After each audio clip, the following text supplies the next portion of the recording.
శ్రీ గురు చరిత్ర అధ్యాయం 49. శ్రీ గణేశాయ నమః. శ్రీ సరస్వత్యై నమః. శ్రీ గురుభ్యో నమః. నామధారకుడు ఈ లీలలు విని పులకరించిపోయి సిద్ధయోగి పాదాలు పట్టుకొని, మహాత్మా, శ్రీ గురుని లీలలు వింటుంటే ఆయన సాక్షాత్తు త్రిమూర్తుల అవతారమని రూఢి అవుతున్నది. కానీ ఈ భూమి మీద ఎన్నెన్నో పుణ్యక్షేత్రాలు ఉండగా ఈయన ఈ సంగమ క్షేత్రాన్ని తమ నివాసంగా ఎందుకు ఎన్నుకున్నారో తెలియడం లేదు. ఈ క్షేత్రం యొక్క విశేషమేమో వివరించండి అని కోరాడు. అప్పుడు ఆ యోగి ఇలా చెప్పసాగారు. నాయన, ఒక అశ్వినీయ మాసంలో కృష్ణా చతుర్దశి నాడు ఈ గంధర్వ పురవాసులందరూ దీపావళి పండుగకు ఎంతో ఉత్సాహంగా సంసిద్ధులవుతున్నారు. ఆనాడు ఈ శ్రీగురుడు తమ శిష్యులందరినీ పిలిచి, మనం ఈనాడు త్రిస్థలి యాత్ర చేసి వద్దాము అన్నారు. అప్పుడు భక్తులు, స్వామి, అలా అయితే మేము ఈ యాత్రకు కావలసిన పదార్థాలన్నీ మూట కట్టుకొని దారి ఖర్చులకు కూడా సిద్ధం చేసుకుని వస్తాము అన్నారు. ఆ మాట విని స్వామి, అవన్నీ ఎందుకు, త్రిస్థలి మనకు దగ్గరలోనే ఉన్నది, ఎట్టి సన్నాహాలు అవసరం లేదు, కనుక మీరందరూ మీ కుటుంబాలతో సహా మాతో కూడా రండి అని ఆదేశించారు. వెంటనే వారందరూ ఆయనతో కూడా సంగమ తీరానికి చేరి నదిలో స్నానాలు చేశారు. అప్పుడు స్వామి, నాయనలారా, ఈ సంగమ ప్రాంగమంతా ప్రయాగతో సమానమైన మహత్యం కలది సుమా. ఇచ్చటి షట్కాల తీర్థాన్ని మించినది వేరొకటి లేదు. ఇది ప్రయాగను కూడా మించినది.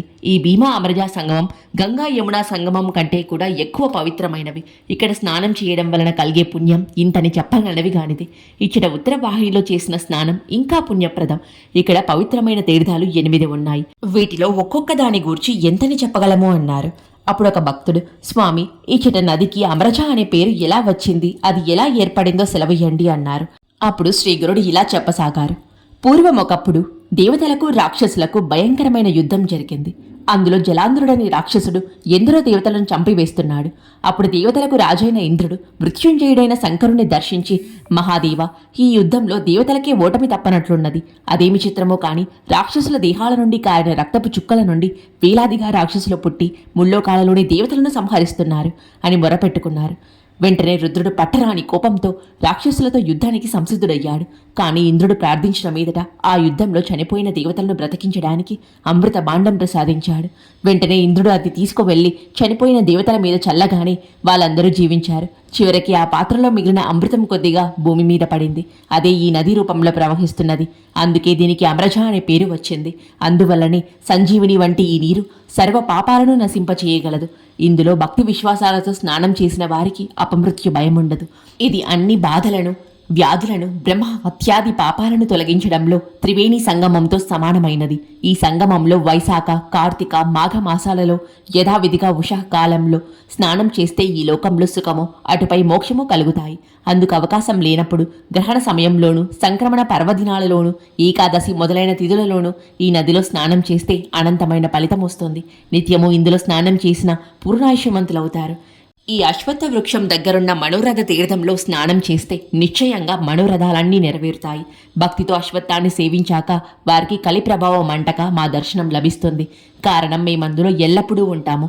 అటు ఈ కల్పవృక్షాన్ని, సంగమేశ్వరుడైన సదాశివుణ్ణి పూజించి త్రయంబక మంత్రం పఠించాలి. శ్రీశైలంలో మల్లికార్జుని వలె ఇక్కడ సంగమేశ్వరుడు స్థిరంగా ఉన్నారు. ముందు నందీశ్వరునికి నమస్కరించి తర్వాత శివునికి ప్రదక్షిణం చేసి సాష్టాంగ నమస్కారం చేయాలి. ఇలా 3 ప్రదక్షిణలు అయ్యాక ఎడమ చేత్తో నందీశ్వరుని వృషణాలు స్పృశించి కొమ్ములపై బొటన చూపుడు వేలు ఆనించి వాటి మధ్య నుండి శివలింగాన్ని దర్శించాలి. భక్తితో ఇలా చేస్తే అభిష్టాలన్నీ నెరవేరుతాయి. ఇక ఎదుటనే ఉన్న మహాతీర్థం సాక్షాత్తు వారణాసియే. అది నాగేశ్వరముని గ్రామం నుండి ఇటుగా ప్రవహించినది. దీనిని గురించి ఒక పురాణోపాఖ్యానం ఉన్నది. పూర్వం భరద్వాజస గోత్రుడైన బ్రాహ్మణోత్తముడు నిరంతరం భక్తితో ఈశ్వరారాధన చేసి పూర్ణ విరాగి అయ్యాడు. అతనికి ఈశ్వర సాక్షాత్కారం కలుగుతుండేది.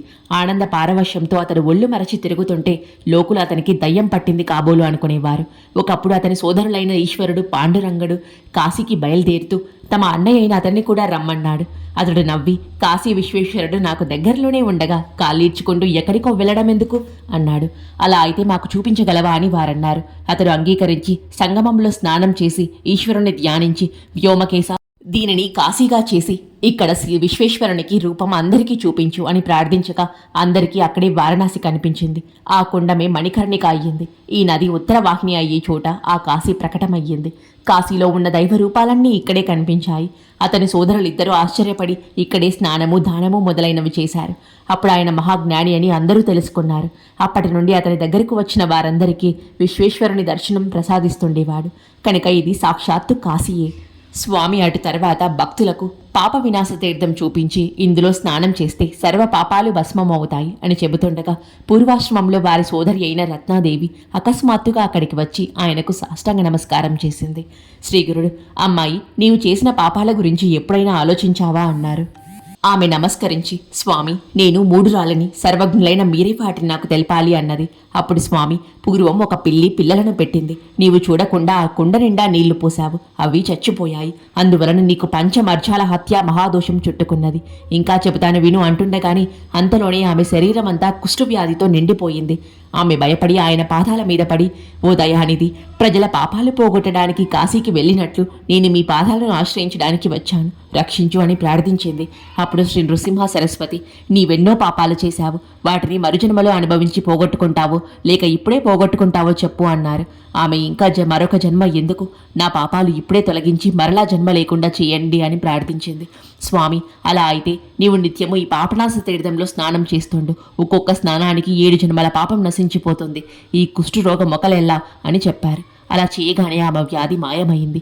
అది నేను స్వయంగా చూశాను. ఈ క్షేత్ర మహత్యం చూసి ఆమె అక్కడే ఉండిపోయింది. అప్పుడు స్వామి మా అందరికీ ఇచ్చట కోటి తీర్థం చూపించి, ఇందులో సర్వ తీర్థాలు ఉన్నాయి. ఇక్కడ చేసిన స్నానానికి 1,000,000 గోవుల దానమిచ్చిన ఫలితం ఉంటుంది. ఇక్కడ చేసిన దానానికి కూడా 1,000,000 రెట్లు ఫలితం ఉంటుంది. దీనికి అవతలనున్న రుద్రపాద తీర్థంలో గయలో లాగే కర్మ చేసి రుద్రపాద స్వామిని పూజించాలి అని చెప్పారు. తర్వాత కేశవస్వామి దగ్గరనున్న చక్ర తీర్థం చూపి అక్కడ స్నానం చేస్తే జ్ఞానం కలుగుతుందని శ్రీగురుడు చెప్పారు. కల్లేశ్వరుని దగ్గరనున్న మన్మథ తీర్థంలో స్నానం చేసి ఈశ్వరుని పూజిస్తే అష్టైశ్వర్యాలు సిద్ధిస్తాయి. శ్రావణ మాసంలో అఖండాభిషేకము, కార్తీక మాసంలో దీపోత్సవము చేస్తే అష్టసిద్ధులు, మోక్షము కూడా లభిస్తాయి. స్వామి చెప్పినది విని అందరూ సంతోషించి ఈ అష్టతీర్థాలలో స్నానం చేశారు. నాడు శ్రీగురుడు మఠం చేరగానే ఆ భక్తులు సమారాధన చేశారు. శ్రీ దత్తాయ గురువే నమః, శ్రీ శ్రీపాద శ్రీ వల్లభాయ నమః, శ్రీ నృసింహ సరస్వత్యై నమః.